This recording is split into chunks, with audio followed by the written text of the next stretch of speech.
Yo, what's up, Broncos country? This is Eddie with Rocky Mountain Blitz. Wanted to get on here today and talk about a few things. Preferably the grade that the Broncos got after the draft, after free agency, and I also want to talk about what the expectations are for this year and what the Broncos are going to do, like record wise. How Bo Nix is going to stack up because also the rankings came out for what Bo Nix is supposed to be doing this year, like the over under of how many passing yards, how many touchdowns and receptions he should get this year. So let's get into this. So now that the draft and free agency and all that's finally over, rookie minicamp is about a week and a half away, maybe a week, and the rookies report to camp. The Broncos, from all the pundits, all the media, everything I've seen, have said that the Broncos pretty much gave the Broncos a D for the draft, which to me is outrageous because, and I'm not saying that just because of Bo Nix, they actually filled a lot of needs that they needed. They, got another wide receiver, they got an offensive line guy, they got another running back, they got a pass rusher, which they desperately needed, and they got their quarterback. So I'm not saying the Broncos deserve an A for the draft. I personally gave them a B minus because you still got to see how these young guys do. And honestly, I think draft grades are just kind of stupid. I don't think they really like. Even like Patrick Mahomes had a C minus whenever he came out and the Chiefs drafted him back in 2017, and look how well that worked. Like draft grades to me don't mean nothing, So I really don't like draft grades. I think they're meaningless. I think they're pointless. I don't really think it, tells the whole story basically.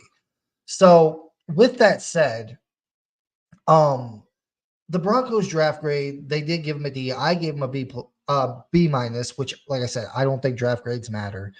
So, but who knows? Freaking Bo Nix could be a bust. He could be the next freaking coming of Drew Brees. Esteban, the young running back we got, maybe they replace Javante with him. Maybe they have a two-headed monster.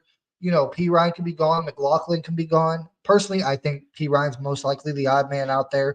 They're going to want a strong two-back, power back set in the backfield to run the ball, and then have McLaughlin as the passing, guy out of the backfield.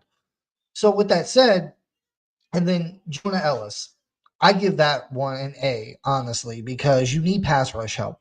Nick Benito really didn't take the step forward last year that I was really hoping he would. Jonathan Cooper was okay. Baron Browning, once again, didn't really take that step forward that I really wanted.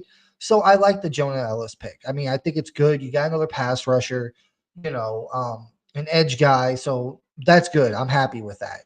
But also at the same time, it's like, you did nothing with the defense. I mean, you traded for the guy from the Jets, which is nice. Peyton brought in a guy, Roach from, New Orleans. So they kind of helped the defensive line a little bit. So, but let's talk about the expectations. Let's talk about, the over under for Bo Nix and, what they expect him to do. Like his, I think the other day it came out. I was watching DMVR. They said the what his expectations are for Bo Nix this year is like 2,900 yards. I think it was like 18 touchdowns to like I think like 10 or 11 interceptions, somewhere around that range. And I posted a comment up here earlier, on Mile High Huddle page, asking people what they think. What do you think the over under is? You know, with the Bo Nix, with the third, I put 3,000. I mean, pretty much 2,900. I'm going to say 3,000. I'm going to round up. They said 18 touchdowns. I rounded up to 20. And I put 10 interceptions because it was right around that 10-11 mark is what they were saying he would get this year. And a lot of people I talked to and commented on my post said that, they're thinking the over. They're thinking anywhere from 34 to 3,800 yards, maybe about 25 touchdowns, and maybe about 6 interceptions. So would that be good? Now, the question with that is that if Bo Nix does do that his first year with Sean Payton, if he goes 34 to 3,800 yards, 25 touchdowns, 6 interceptions, what could the Broncos' record be? Now, honestly, I really don't know. Like, I'm sticking probably about 31 to 3,200 yards personally. I'm sticking to probably about 20 to 22 touchdowns and probably right about 8, 9 picks is what I think Bo Nix is probably going to get this year. So I took the over, on the yards, the touchdowns, and I took the under, on the interceptions. But it's like, with that said, like say Bo Nix does throw, say like 35, 3,600 yards this year. He throws about 23 touchdowns, 24 touchdowns. He only throws about 8 picks. What could the Broncos record be this year?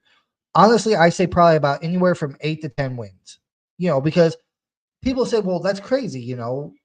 He's not throwing that many touchdowns. But it's like, I don't think they're going to be relying heavily on Bo Nix. Like, yes, I believe it's Sean Payton's guy. Sean Payton's eventually going to want to open up his playbook. But I think if Bo Nix starts the season, they're not going to be throwing the ball like, crazy. They're not.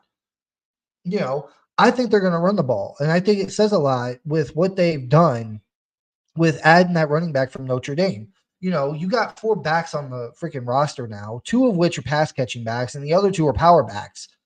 And honestly, this is where I think P. Ryan's the odd man out. I think they're going to use the guy they drafted from Notre Dame and Williams. Those are going to be the power backs to get, to just pound the rock. McLaughlin's going to be the third down back that you see in the backfield, coming out of the backfield and catching passes.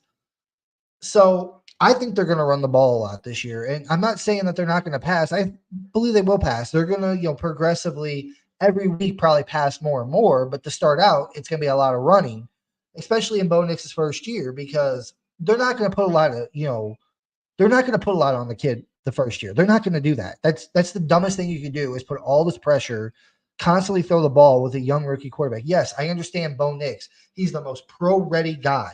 He's had 61 games. He's 24. He played in the most NFL style, offense at Oregon. I understand all that.